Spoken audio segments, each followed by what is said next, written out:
So one of my favorite quotes of all time is from David Allen, the author of Getting Things Done. And he says, your mind is meant for having ideas, not holding them. Wait for it, wait for it. Bro, the first time I heard that, it literally blew my mind because it just made so much sense. Everything became so clear to me. And that's why I'm here to share with you how to use your mind the way it was designed to be used. So today I'm gonna share with you 5 tools that will save you 10 years in under 10 minutes. And some of these tools are habits, some are actual physical objects or tech, and the rest are just attitudes and beliefs of my ongoing journey on how to be more productive in my life. Let's not waste any time and get right into it. Tool number 1 is a way to never forget anything you ever read. And it really is a superpower because one of the most frustrating things is we spend all this time, energy, and effort reading books. It's one of the most time investment things that we do. We read, we highlight, we take notes, and bro, I don't know what happens. I just can't remember shit. So what can we do to outsource this process? Step 1, buy Kindle. Don't hate me yet. Don't click off the video. I know some of you are like, what's Sid? The angel dust that comes from a cracking open a fresh book in the smell. Just chill. It's not that deep, bro. I'm telling you, if there's someone who loves physical books, it's me. I have an insane collection. I spent thousands of dollars on hardcover books from first editions and classics. But if you want to make the system work, step 1 is to buy Kindle or download the Kindle app on your iPad, though I'm someone who prefers having 2 different systems for 2 different processes. And step 2 is to download these 3 apps: Readwise, Reader, and Evernote. Let me explain. So if you use a Kindle, and I'll list the one that I use in the description box below, but then one of the best features of it is the highlighting. You can highlight sentences, passages, anything that resonates with you in that moment or you kind of want to remember, you can highlight it. The issue is that it's really tough to then retrieve those highlights. They somewhere disappear into the ether of Amazon's entire massive data lake. What if I told you there's a way to take those highlights, put it into a searchable system? So it's your personal highlights in a searchable system that resurface every day, 2 days a week, so you can constantly keep remembering those concepts. Pretty amazing, right? And that's exactly what this framework's gonna do. So step 1, get a Kindle and start using it to highlight the books. And anything that resonates with you, highlight that. It doesn't matter if it's too small or too short. The way I like to think about it is, what would future Sid want me to know now? And then highlight that so that future Sid will know about it. But the way it all starts connecting together is this app called Readwise. It's this main critical app in this entire infrastructure, because what Readwise does, it connects right into your Kindle app. So you plug it in, it takes 1 second to do that, and it consolidates all your highlights from all the books that you've ever read before. So if you look at my Readwise, it's like 80 books because I've had it for years now, right? But it consolidates all these highlights and constantly sends you on a daily, weekly, monthly, whatever cadence you want into your email, these 4 or 5 highlights. Sometimes I'll be going through my day, I'll check that email and I'll say, oh shit, that's a really insightful point. And I'll see it carry into my day. I'll bring that up in a meeting or something. It's incredible. This is where the superpower comes though. You can export from Readwise all your highlights into Evernote, which is a second brain type tool. You can use Notion, you can use Obsidian. There's so many on the market. I like Evernote because it's pretty fail-proof and it's really easy if you're not someone who's super techie. But then you can export all these notes into Evernote and they will consistently be updated every time you highlight something here on Kindle. Why is that powerful? Because now you can search through your highlights. Even for this video example, I just go to Evernote and I type productivity and I see all these highlights that I've done in the past, in the last like 5 years, come up and appear from different books, different sources, different things I can quote. When I'm writing a blog, this is almost just-in-time productivity, that's the term, or personal knowledge management to unlock that extra tier of productivity. But it's absolutely wonderful. Now, where does Reader come into this picture? Well, the second most consumed content is through articles or through research papers if you're in school, or even Twitter threads or tweets or things or newsletters, right? So what do we do if we want to store that information? Well, guess what? It plugs into Reader as well, and so does Twitter. It all plugs into Readwise. So you can get all this information plugged into Readwise. Anytime you get an article, you can just hit save and add it to Reader, and then you can highlight these specific notes within that article and shoot it over to Evernote. It's absolutely wonderful, this system. So think of it this way. Readwise is this critical infrastructure here, right? And then you have Reader and you have Kindle. So everything, all this information flows through, feeds into these 2 apps, and then from this app, it goes all the way into Evernote. I know, it's a little confusing, so I'll share with you one graphic right here that you can screenshot. Tool number 2 is learning to save it for later. This was one that I initially had a tough time getting a hold of because I always used to see these crazy titles and thumbnails and headlines and articles and Reader right there, right then. And it was almost like this FOMO, right? I'd be like, bro, what? This is wild. I need to watch that right now. But it wasn't until I learned copywriting and noticed all these, like the Matrix, right? About how people were using words in a weaponized way to almost attack your mind, to force you to click right there and then. It is a powerless feeling, but at the same time, I want you to learn to take control and delay that system of how long it takes for you to watch and learn something.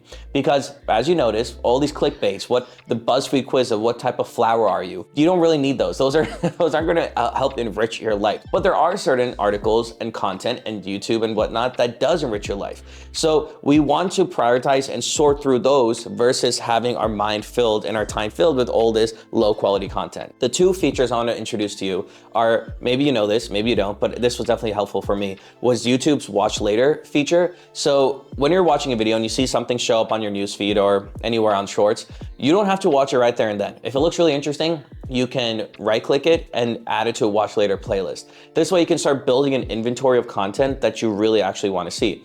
And what's funny is you will probably add to those also the instant BuzzFeed worthy, the copyrighted, attacked, weaponized videos. But then 20 minutes later, when you do sit down and watch a video, you will notice you actually don't want to even see that video, because in that moment it seemed crazy good, but then you're like, actually I'm not even that interested anymore. It's so funny the way the mind works when you just give yourself a little bit of breathing room to let your mind operate the way it needs to. The second one is kind of what we talked about in the last tip, using Reader or Instapaper, but a save later app for reading. I'm constantly getting articles, whether it's from work, whether it's from reading, whether it's from newsletters, and I just don't have the time to read all of it right there and then. So I used to, just if I got a newsletter, I'm like, drop everything, read it right now, otherwise I'm never gonna see this. Instead, what you can do is you can forward these newsletters or articles into a Read Later app. This way, if you're sitting in the subway or you're bored, instead of using social media, you can use Reader, you can filter through this Read Later app of all these articles you've saved and read them at a designated time or occasion. And once again, you'll notice the same pattern. A lot of the articles that you saved, in the moment that you felt like you needed to read it right there and then, you probably passed over it when you had other options and you gave yourself that time to actually think about it. Saving it later is also a great way to just reduce your 50 different tabs. Every time I would get a video or get something or get an article, I would open a new tab and just keep it there. This way you can just save it and then know it's there later and have that peace of mind that if you ever want to return to that article, it's there for you. It's a great way to not only give that breathing room for your geniusness to come through and be creative, because you're not focusing on a million other things, and at the same time, only focusing your time, which is our most important asset, on things that matter. Tool number 3 is how to consume content 10 times faster without spending an extra minute of your time. So this might just be like a weird thing that I do. Maybe you guys do it, I don't know. Or is this something I've been doing for a long time that I discovered is one of the key reasons why I'm able to watch like so much more podcasts or audiobooks or in general just any YouTube content than anyone else. And what that is by realizing what pockets you have of dead time throughout the day. Let me explain. Dead time is the time when you're doing mundane, boring tasks that you have to do anyway, but you can't really multitask. Doing the dishes, you need both hands for that. Maybe you're folding clothes, taking a shower, something you do every day, brushing your teeth. Throughout the day, there's so much of these dead time tasks that you do anyway, but we don't use them in a productive way. Instead, maybe we're scrolling through social media, maybe throwing on music, I don't know. What if I could use this dead time in a very efficient way? And this is the hack I used for the longest time. In my shower, there's those places that hold your soap and stuff, right? I actually removed some of them, put them on the lower shelf, and I put my iPad and prop it up there. So every time I'm taking a shower, which is like 30 minutes or so a day, that's when I watch my YouTube videos. It's cool, but you don't attend a class. You cut class, you just hang out with friends in the hallway, go run to the basketball court. I used to just hang out in the piano room. It's not weird. It's not, bro, it's literally not weird. It's actually kind of cool because you'll start to notice that it's such a missed opportunity for those who don't. I use it because showers are boring. Like I always found showers boring. You just go there and you spend 25, 30 minutes cleaning and not doing anything.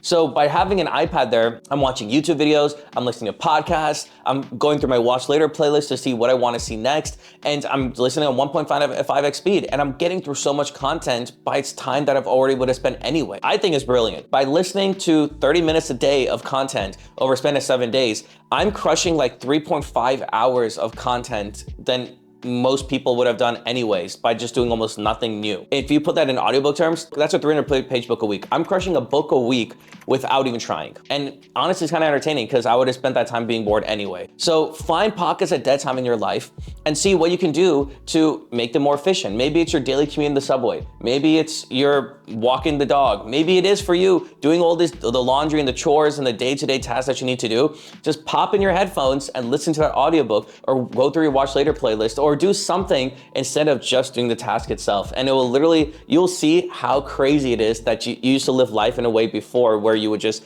be doing the task without trying to do anything, by making yourself engaged in another way that's more productive. Tool number 4 is capturing open loops. As humans, once again, we're not meant for holding ideas, we're meant for having them. But when we're having a crazy conversation with someone or watching someone on TV and we're like, oh, that's a really good idea. You know what, I'm just gonna remember that and write that down later. What happens? You never write that shit down. You always forget, right? That's just how human brains operate. So you want to learn how to capture open loops, whether that's your boss telling you to do a task, or you hear this interesting idea, or you're walking through your day and you're like, oh, actually we need to buy potatoes for this weekend when we go to Costco. You need to find a way to capture these open loops so that you can, 1, have peace of mind, put them to rest, that it's there somewhere sitting for you, and 2, constantly know that you are taking in every single spontaneous moment or idea or task, and then you're categorizing and organizing them someplace that you can get to later. So there's 2 tools I use for this. One, on Evernote, they have a plugin on Google Chrome where you can capture certain things. So if I'm going through a website and I think, oh, this is a really cool page, you can capture it. You can capture articles, you can capture titles, you can capture screenshots.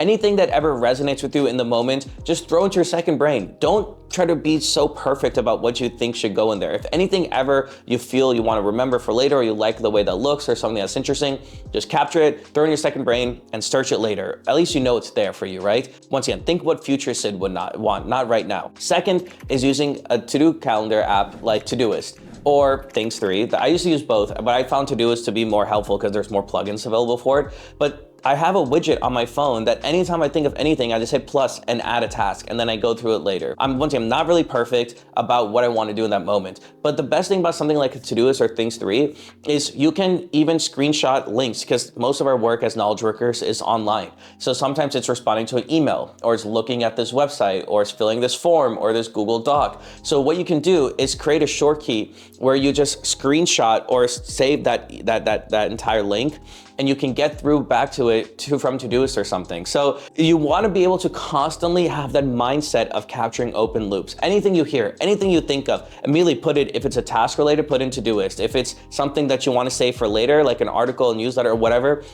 save it into Evernote. But just constantly keep capturing. That's the most important habits you can have as someone who's way more productive, because you won't even realize how useful that is until later. Especially when it comes to the tasks. I was never someone who ever used a to-do list or task management tool. I just was like, I'm just gonna remember everything, right? Or I'm gonna use a pen and paper. But there are times when we're not next to a pen and paper, and you don't wanna be one of those snobs who carries a field notes book in their pocket, and it's like, oh, wait, you're having a conversation with a friend and you're like, over coffee, you're like, oh, wait, what's that again? You said that book you want me to read? No, dude, just pull out your phone and add it immediately from your widgets. So constantly keep capturing open loops, put them to rest, and then attend to them later at the end of the week during your weekly review or daily review or whatever it is that you want to do at that cadence. And you'll be surprised at how smarter you feel, because you're not having your mind be focusing on remembering all these things. You're letting it be creative and do the tasks it needs to do because you've outsourced that to some other tool. Tool number 5 is asking yourself, how can I make this more fun? We have this idea in American society, if we just try hard enough, we'll succeed at anything, right? If I'm procrastinating because I'm a lazy person. I can't do this because I don't have enough grit or willpower to get through it. But what's funny is the mind doesn't work that way. Instead, what does the mind seek? We seek pleasure, we seek comfort, we seek things that excite us. You'll notice a kid never procrastinates playing video games or procrastinates eating candy, because they are excited to do that activity. Sure, there are tasks in our day that we don't want to do that are kind of annoying, but just by asking yourself one question, how do we make this more fun? You'll start coming up with ideas. Maybe it is playing that favorite song of yours. Maybe it's creating a cup of coffee or pounding an energy drink. Whatever that is for you, just asking yourself the question is more powerful. Tony Robbins has this thing where to get the answers you want, you have to ask the questions you need to ask. And I got this idea from Ali Abdaal in his new book, Feel Good Productivity, which I think is such a brilliant way to talk about productivity, because so often we think of productivity as people who are doing a million things and just hyper efficient, not wasting a single minute, and just grind. But that's not how your mind works. No one is like that. Maybe those freaks in nature are, but most people aren't. So if you're having a tough time getting yourself to do something, I have a little post-it note over here that says, what can I do to make this more fun? What can I make this to make this more exciting? And suddenly your mind just comes up with ideas. Oh, well, maybe you could, wear this, or maybe you can FaceTime a friend while you're doing this to hold yourself accountable. So whatever that is for you, you will know the answers because they'll come to the surface, but just ask yourself that question when you start to procrastinate, and I promise you, you'll never procrastinate ever again. And that's it, guys. If you dug this video, please drop me one of these thumbs ups and hit that subscribe button because it lets me know you got some value out of this video. So I'm gonna pump out more content just like this one to help encourage you all to be more productive. And let me know in the comments below what is one tool, hack, or tip that makes you the most productive version of yourself, to let us know, learn, and grow so the whole community can share with each other. And guys, I'll see you all in the next one. Take care.